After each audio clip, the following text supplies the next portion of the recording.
dogoggora gurguddaatu jira poolitikaa uummata keenyaa keessatti. Irra hedduun keenya Dr. Abiy kana fuudhaniiti gartee ABO goruu barbaadan. Okay? Takka gartee akka qabsaawaa Oromoo kan gartee gaara keessa ture, kan gartee mirga uummata keenyaatiif amata dheeraa qabsaawaa ture godhaniiti gartee dhiyeessuu barbaadan. Suni dogoggora guddaadha. Okay? Akkasittiin dogoggorina, akkasittiin laalina.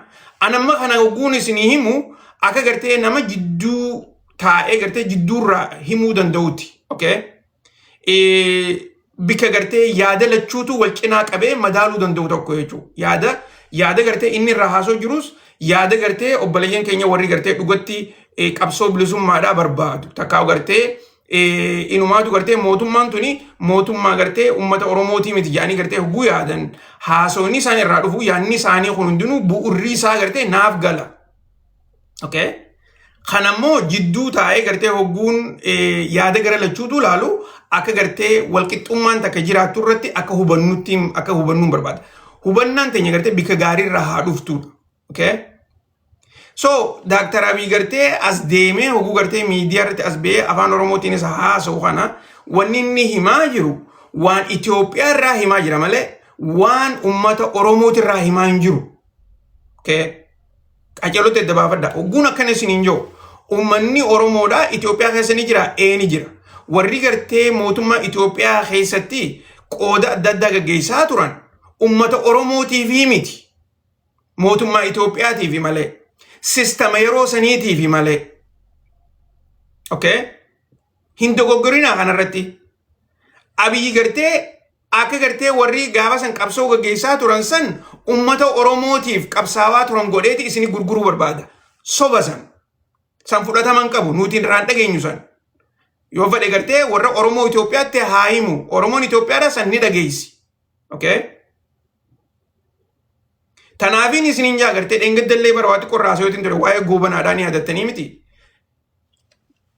Torbaan kana keessa goobanaan akka gartee goota Itoophiyaadhaa goota uummata Oromoodhaa tahee jaaniiti gartee dhaadheessuu barbaadan. Warri ifii isaaniitiif kontraadiktiif godhu. Okay?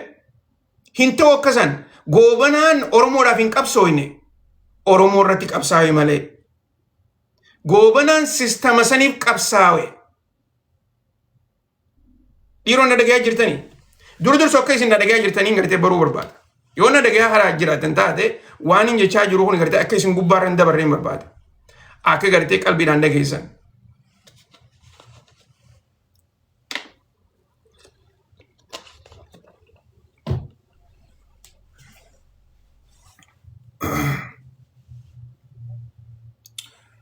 Poolitikaan uummata Oromoodhaa takkaa'u qabsoon uummata Oromoodhaa Itoophiyaa keessa yoo jiraannes nuti akka uummataatti beekamtii qabaachuu qabnaadha.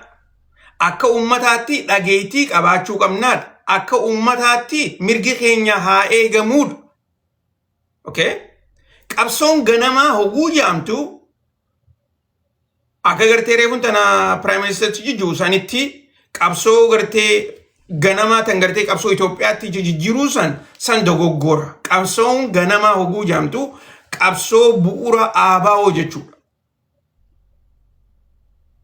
Qabsoon ganamaa hogguu jaamtu qabsoo gartee Baalchaa Abbaa Nabsootii fi akkasuma san gartee qabsaa'ota Minilikii wajjin qabsoo godhanii mootummaa Xaaliyaanii fi akkasuma san lola biyya keessaa gaggeessaa turanii miti. Qabsoon ganamaa rakkoo uummata keenya irratti gartee dhufaa jirtu. Uummata keenya akka gabraatti ilaalanii lafa teenya uummata irraa fudhatanii uummanni keenya Itoophiyaa keessatti sagaleen qabu, bikkan qabu, mana amantii keessatti illee hin kabajamu. Qabsoon bikka san irraa haate ifiiteetiif lafatee qottee lafateetirraa gibira kafaltee lafumateetirra gabra akkamitti haadha uummanni keenya dhiiroo. Wanni nuti irraa haasa'u jiru sani. Warri gartee arrallee ija guduunfateetuma gartee qabsoo Itoophiyaadhaa uummata Oromoo gurguruu barbaadu. Dogoggora seenaati keessaan hojjechaa jiran.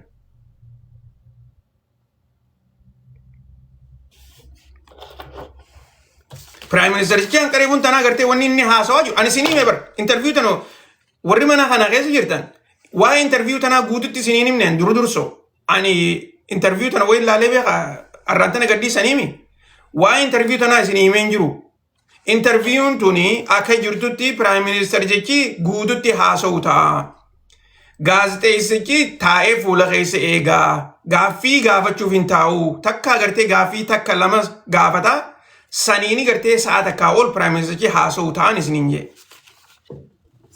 prime ministerichi ammaasis ifii isaatiif gaaffiif gaafateeti ifii isaatiif deebisan isiniin jee kuni aadaa OPDO'dhaati yoo gartee OBN amata dheeraa laalte sanu prime ministerichi arraan tana sa'a takka guutuu haasawee interview saatan amata 5 dura godhe takka amata 6 dura godhe inumaatu Facebook na yaadachiisee jira reefun tana amata 6 dura gartee tan OBN hojii godhe sanirraa waan haaree takka illee nutti hin himne prime ministerichi okay waan haaree baatii 8 dabre baatii amata 6-7 dabre kana keessatti jijjiirama gartee ummata keenyaaf dhuferraa humaa takka illee nuun himne garuu gartee qalbii isaa haa tolchu eenyu khiyyaan gaazexeessichi san dhumarratti gartee gaaffii bareedu takka gaafatee ture dhumarratti gaaffii bareedu takka gaafatee ture gaaffiin san gaaffii gartee ummanni Oromoodhaa qabsoo isaan gaggeessan kana keessatti maal arkatanii maal dhabanii je'ee gartee gaafate san keessatti prime ministerichi gartee guutumatti gaaffii isaa san laaffiseeti gartee akka ummanni keenya waa hundaa'u arkatee jirutti akka ummanni keenya injifannoo qabutti inumaatu bilisummaa arkatan tana arkuu dadhabiirraa okay waan ija isaaniin banatiniif jecha waan gurri isaanii cufaa ta'e jecha waan istiraatejii hin qabaanneef jecha okay injifannoo isaanii tan arkuu dadhabanii jeeti ummata gartee akka ummata gartee badii guutuu ummata irratti deebisaa ture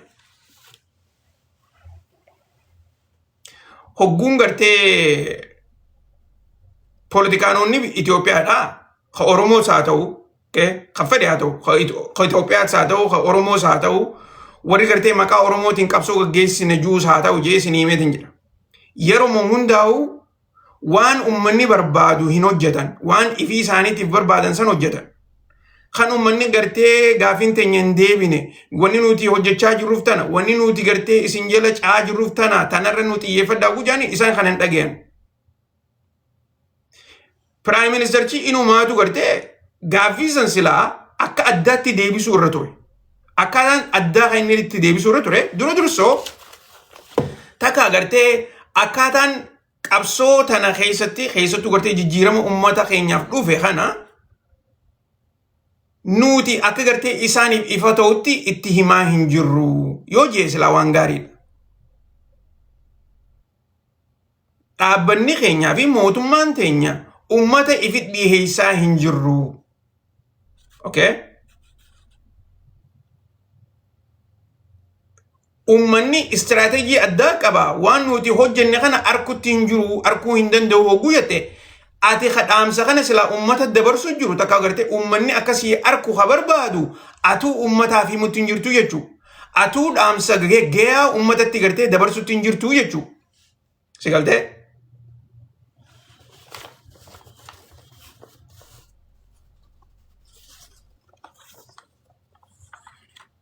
dubbiin istiraatejii qofaa miti laal ummanni yeruma hundaa'u gartee bar mootummaan dheefan deemu ummanni mootummaan tuni gartee bikka keenya buuti je'eeti mootummaa jala deema ummanni garuu immoo mootummaatu waan akkanaati isinii godhu jirraa waan akkanaa godhuuf deemnaa waan goonee kana gartee waan kanaaf gooneeti nu obsa nuuf gartee hubaddaa jedhanii isaaniitu ummatatti himuu qaba ummanni gartee waan mootummaan jettuun yoo hin dhageenye taate isa waan biraati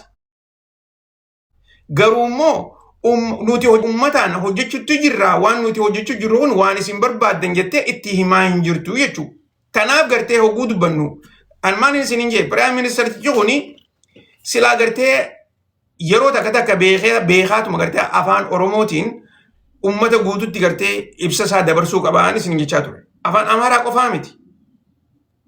Maaliif rakkoon kunoo misayya keessa jirti. Ififuu gartee hogguu dubbatuu gartee ana gahiyyatti gartee silaan isa ta'e viidiyoo kana irra deebi'ee ilaala. Irra deebi'ee ilaalee beekaa ammaas laal wanta qabu baddaa. Gaaffiilee silaa gartee amma gaazexeessaan kun isa gaafatu kana Prime Ministerichi if dura beeka. If dura itti himeeti if dura laalee gaaffii tana gaafatta jeeni akkasitti gartee gaaffiin tuni gaafatamti. Okay? Akkanumatti gartee qophaa'ee dhufee inni dura taa'ee gaaffii gartee adda addaa hin gaafatu. No, hin jiru wanni akkasii. Okay? Gaaffii dura qopheesseeti gaazexeessi haa OPDOdhaati mi? Miidiyaa tokko bar miidiyaan haa OBN bar. Okay? So, dura dursoo gartee gaaffii isaa tarreeffeesseeti Prime Ministericha ofiisa geessee akkasitti gartee gaaffii isa laalanii dubbisanii waan taatu tanan gaafatiin tana gaafadhu yaanii gartee akkasitti tan gartee inni gaafatutti himan. Tan inni gaafannees gartee keessaa baasan. Okay? San taate hayyee san raadhiifnu. Garuu immoo gaaffii takka gaafattee daqiiqaa 15 daqiiqa 20 namni gartee gaazexeessaan itti dhiisuun kuni Itoophiyuma keessa jirti yoo dhugaa dubban. Bikka biyya biraa keessa hin jirtu wanni kanaa. Dura dursoo gaaffii gaafatta. Gaaffii teessan gartee yoo inni deebisutti hin jiranne gaaffii irratti deebista. Akka hariifaatti. Okay? Wanni hin gartee baraani gaaffii tana gartee baruun barbaadame akkana jiititi. Kanarra gartee naa deebiyatteeni. Itti dhiiftee Prime Ministericha kan gartee namni miiliyoona meeqaan taa'ee dhageeffachuu jiru. Gaaffii uummanni silaa isarraa eegu. Takaawu deebii uummanni isarraa eegu. Gaaffii uummanni gaazexeessarraa eegu odoo hin gaafatin. Akkanumatti gartee maayikii dura keessee hanqa inni haasa'u itti dhiiftee daqiiqa 20 guutuu haasee ammaas gartee gaaffii biraa gaafatta. Prime Ministerichi ifii isaatiifuu gaaffii 5-7 faa haaseeti ifii isaatiif deebisaa ture yeroo san gidduutti jechuudha.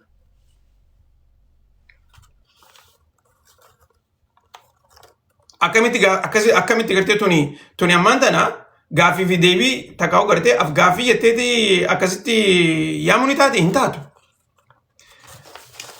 Dr. Abiyyi miti warra biraatu gartee warra mootummaa naannoo Oromiyaa keessa dalagu maayikii harka kaayaa. Maayikuma harka kaayaatii biraa deema. Za'aa 5 achi taa'anii ni haasawan. Odoo hogguta akka furan baafanne. Hundi isaaniitu.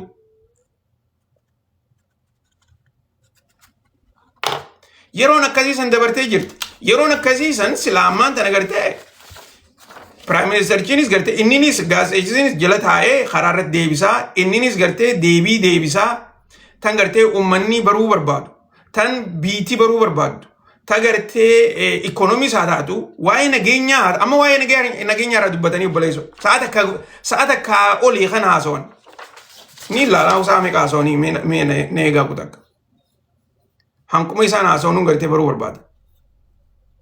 Sa'aata akkittii tana keessatti waa'ee nageenyaa irraa dubbatanii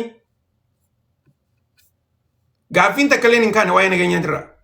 Gaaffiin takka illee hin kaane waa'ee ikoonomiitirraa. Okay? Gaaffii ikoonomiidhaa yoo dhageessan natti hima. Sa'aata akka haasa'e. Sa'aata akka guutuu. Gaaffii takka waa'ee ikoonomiirraa yoo gartee dhageessan natti hima hin dhageenye. Gaaffii takka waa'ee nageenyaatirraa yoo dhageessan natti hima hin dhageenye. Gaaffii takka irraa gartee maaliif kuna hundinuu akkana ta'a? Prime Ministerichi akkamitti waa'ee qonnaa Oromiyaa keessatti gartee qonni dila kana hojjennee jirra jee ifii isaatiif oduu gaazexaan hin gaafatin deebise. Jirri kuni lal kun hundinuu gartee akkamitti ta'uu qabaadha bar. Wanni gartee ani jechaa jiru nama miiliyoona carraadha bar kun carraa guddoo tan gartee Prime Ministerichi gartee amata 8 guutuu aangoorra jirta. Okay? Mee jijjiirama akkam gaggeessite jettee gaafachuun waanuma jirtu akka. Okay? Rakkoo akkanaa tanaas gartee jira. Rakkoon tunoo akkamii furamuu dandeessi? Rakkoo malaammaltummaa jaa uummanni keenya rakkoo malaammaltummaa akkamii furamuu dandeessi? Rakkoo gibiraa jaa uummanni keenya gibirri kunoo akkamii sirraa'uu danda'a? Sini galtee? karaa adda addaatti gartee namni kun akkana dhumaa jira kunoo akkamii sirraa waa'een gartee amantiidhaa maal fakkaatti kun hundinuu barsilaa gaaffii ka'uu qabdu gaaffii deebii arkachuu qabdu niin sobee amma gogguna kana isin hin jedhu dhiiroo yoo niin kaniin sobu jiraadde taate natti hima takka gurra biraatiin qaba jechuunis gartee takka iji biraatiin qaba takka gurra biraatiin qaba.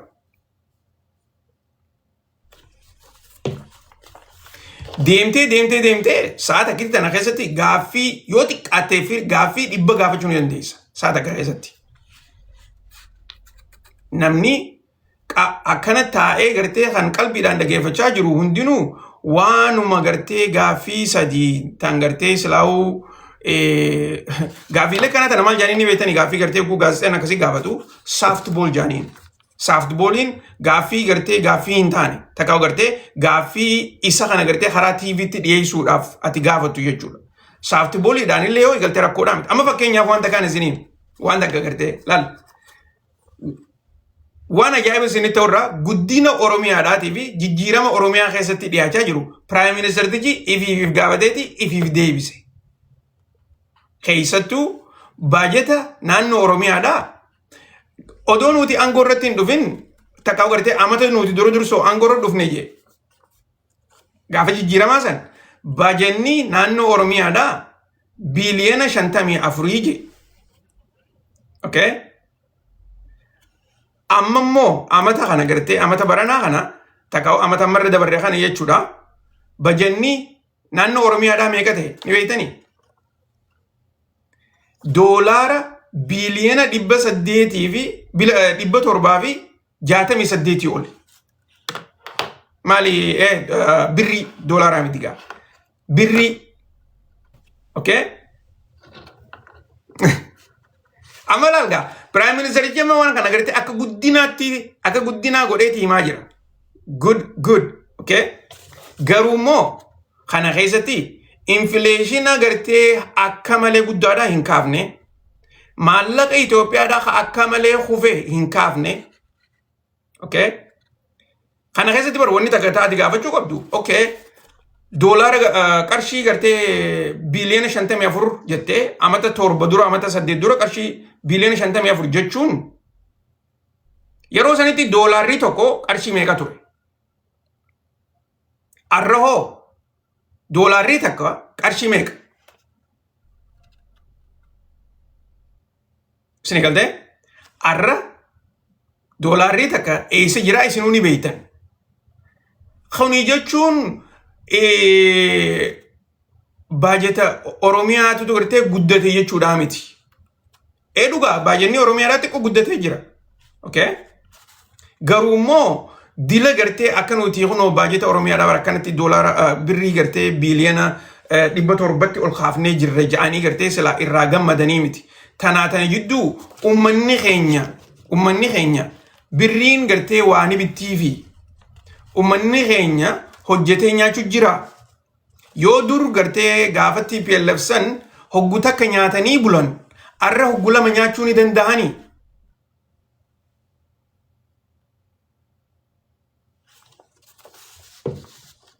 Gaaffiileen tun gaafatamuu qabdi bar. Laal.